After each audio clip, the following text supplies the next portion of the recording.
with a boxer. My name is Derek. I'm another one of the admissions counselors here at Pacific, and I will be hosting the afternoon for you all. So today we're going to be talking about our PACU 155 class, which is a class that happens during the summer, and we have Professor Ramona Aaliyah here to tell us a little bit about the program, what that class is going to look like.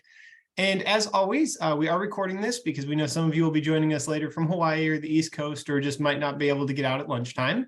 So any questions that you have, please feel free to put into the chat. You can send them to the group as a whole or to me directly. I'll make sure I read all of those questions aloud so that Ramona can make sure we answer them, but also that you don't have to try and go look through the chat later. You'll be able to see all those questions as they pop up. So with that, I would like to turn it over to Professor Ramona Aaliyah. Hi, it's such a pleasure being here and talking to you about the summer class, which I think is pretty exciting. But let me first start by introducing myself. So I'm Ramona Aaliyah. I'm a professor here at Pacific University. I've been here since 2006, which the students think is hilarious because that's when they were born, or, you know, they were tiny. I love it here. I think it's the most awesome place to work in. I've never even looked for other jobs since I got this job. I just think it's amazing. So I'm in the philosophy department, but I'm also the director of the Center for a Sustainable Society, and I run a bunch of programs related to sustainability. And I've done lots of various things over these last 17 years. Originally, I'm from Romania. I was born in Transylvania, so I have sharp teeth like a normal vampire. Just kidding. I'm not a vampire. Just to clarify, I don't want this video going viral about Pacific having vampire teachers. My family immigrated to Canada, so I have a Canadian citizenship. My parents live in Toronto, and then I moved to the US for graduate school, my PhD, and then I got this job here, so I have all three citizenships. But anyway, let's talk about the summer class. So this summer class is super exciting. It's a 1-credit class, and it's free, as you might know. So that's really awesome and unusual. It does count towards graduation. So students need to do 124 credits to graduate, and this class counts even though it's free. It's all on Zoom, so anyone can attend from anywhere in the world, and it's only a few weeks in length. So it starts on June 13th and ends on July 11th, and it's just on Tuesdays for 2 hours. So that's not a lot of hours. We're gonna pack a lot in and have it be super exciting for those 2 hours when we meet. But the idea is just for students to become a little bit more familiar with Pacific University before they get to campus, maybe make some new friends in the class, get to know some of the professor and some of the staff. Then when they come in the fall, it's less intimidating. And also, of course, to learn a few things about happiness. So the topic of the class is happiness. And we're going to look at what we can learn about happiness from the point of view of the humanities, the social sciences, the sciences, from different professors on campus, different staff on campus, and so on. And we'll listen to them talk, and we'll get the students talking to each other. And then we'll come back and ask the professors and staff questions. Another thing that I should mention is that there will be student leaders, discussion leaders in the class, and those are students that are already at Pacific, and they will lead discussions in the breakout rooms on Zoom so that students can get to talk to each other a little bit. So it's not just passively listening to professors talking. And I've taught this class 2 years ago. It was not about happiness, it was a different topic. And it went really, really well. So I'm really excited to teach it again and to just experiment with this format, which is really cool. What else should I say? The professors will be from different disciplines. So there'll be a lot of different kinds of perspectives. So you're not just hearing from one discipline about one type of kind of perspective on the world. Yeah, it's just a super exciting class. And there's, I know what else. There's no homework and no reading. So there will be a final reflection that students are writing and turning it in. But otherwise, it's kind of attendance based. And if students cannot make one class, then we'll figure out something else. But ideally, they would be able to make most of the classes or all of them. But that's, I think, all that I was planning to mention. Those are kind of the basics, but I'm happy to answer questions about the class or just about anything to do with Pacific from my 17 years of experience here, teaching a variety of classes and being involved with lots of student groups and doing all kinds of projects on campus. So yeah, any questions you have, just I'll let Derek take over. Perfect. Well, you got the first one. 3 different people sent in is their homework, so Okay. covered.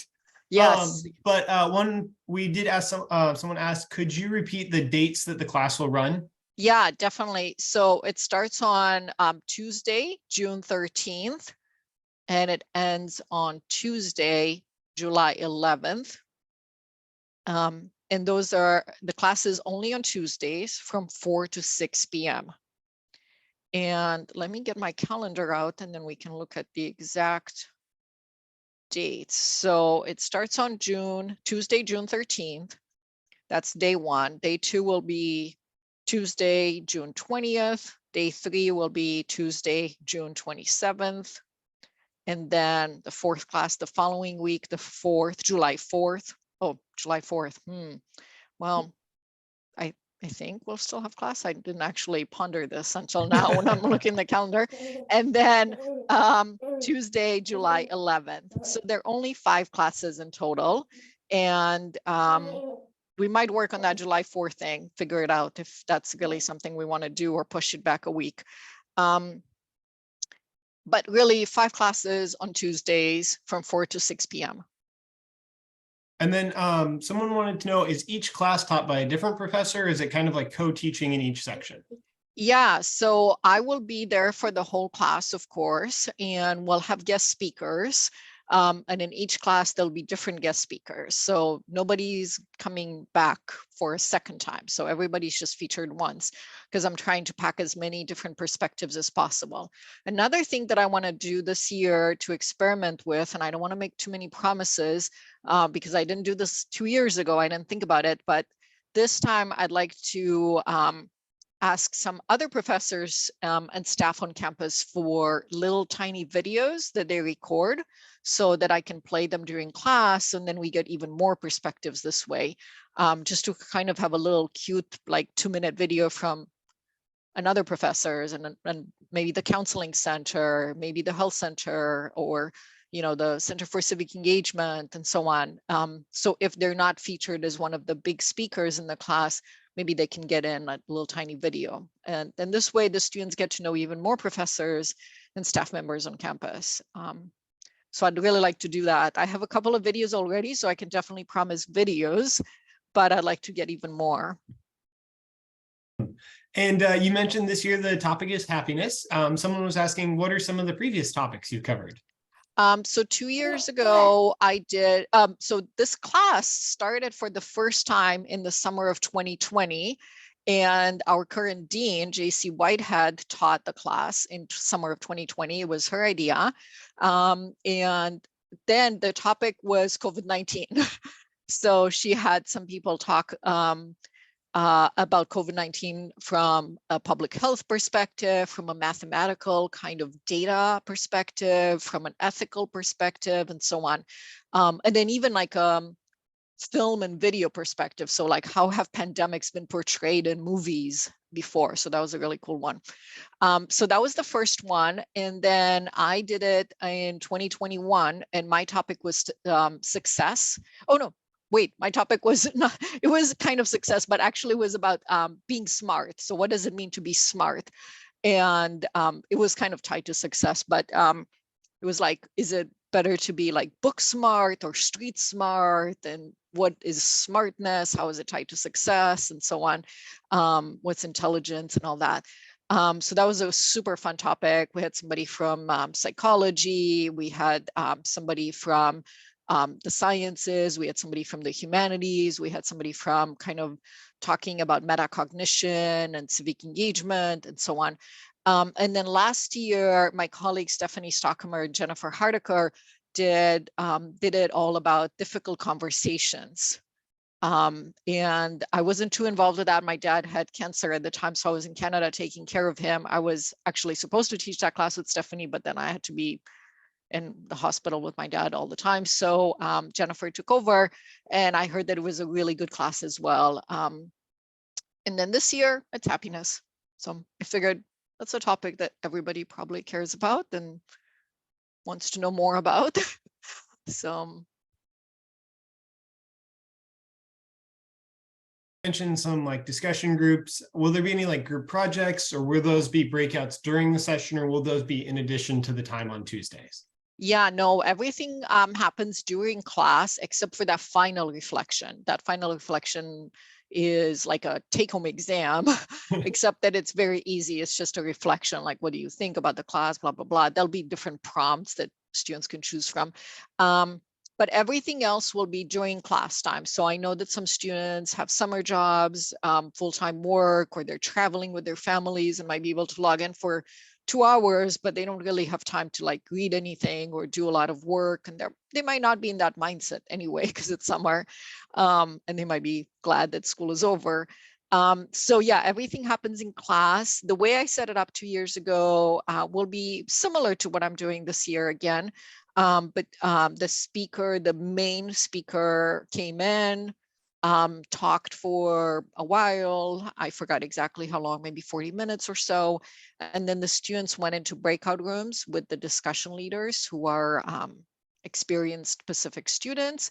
And they had discussions in small groups, talking about what they just heard, generating questions, kind of saying to each other like, oh, I didn't really understand this, or that was really exciting. What do you think about this? What's an example of this? And so on. And then we all came back on Zoom as a big group, and then the speaker was back to answer questions. And usually there were a lot of questions from the students, and they could, again, kind of ask like, you know, orally, or they could ask in the chat. But most groups picked someone to kind of report back to the group, and they had a designated person who would ask the question. So in their small groups, they chose their spokesperson.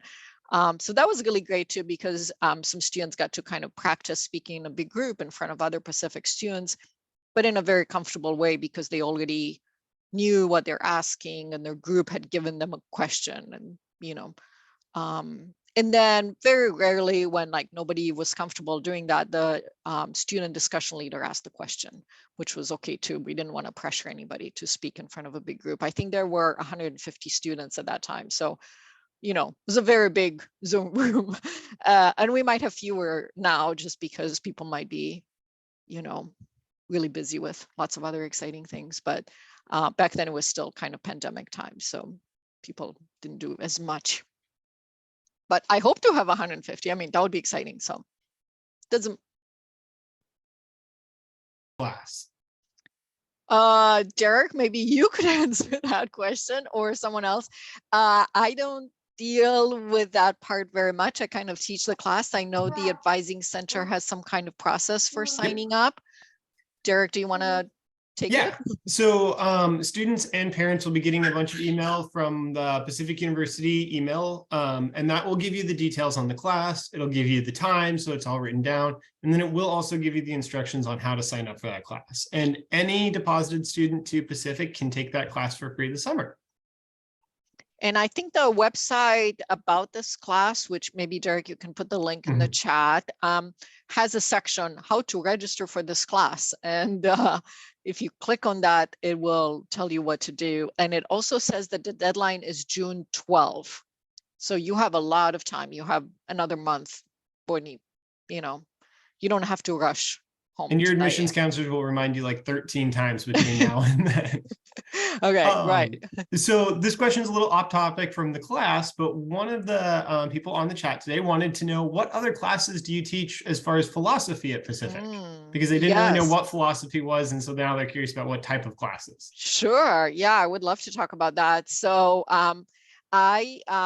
philosophy is a very broad discipline. It's kind of asking questions about anything. So in the department, we have philosophy of art, which deals with questions about art and what is art and so on. We have philosophy of science, we have philosophy of mind, we have philosophy of lots and lots of things. I teach a particular set of classes which are all about ethics. So ethics is more about morality and how we should behave. And I teach kind of general ethics class, and I teach ethics, medicine, and healthcare, which is a super popular class, and environmental ethics, animal ethics. That's also really popular. And then once in a while, ethics of something else.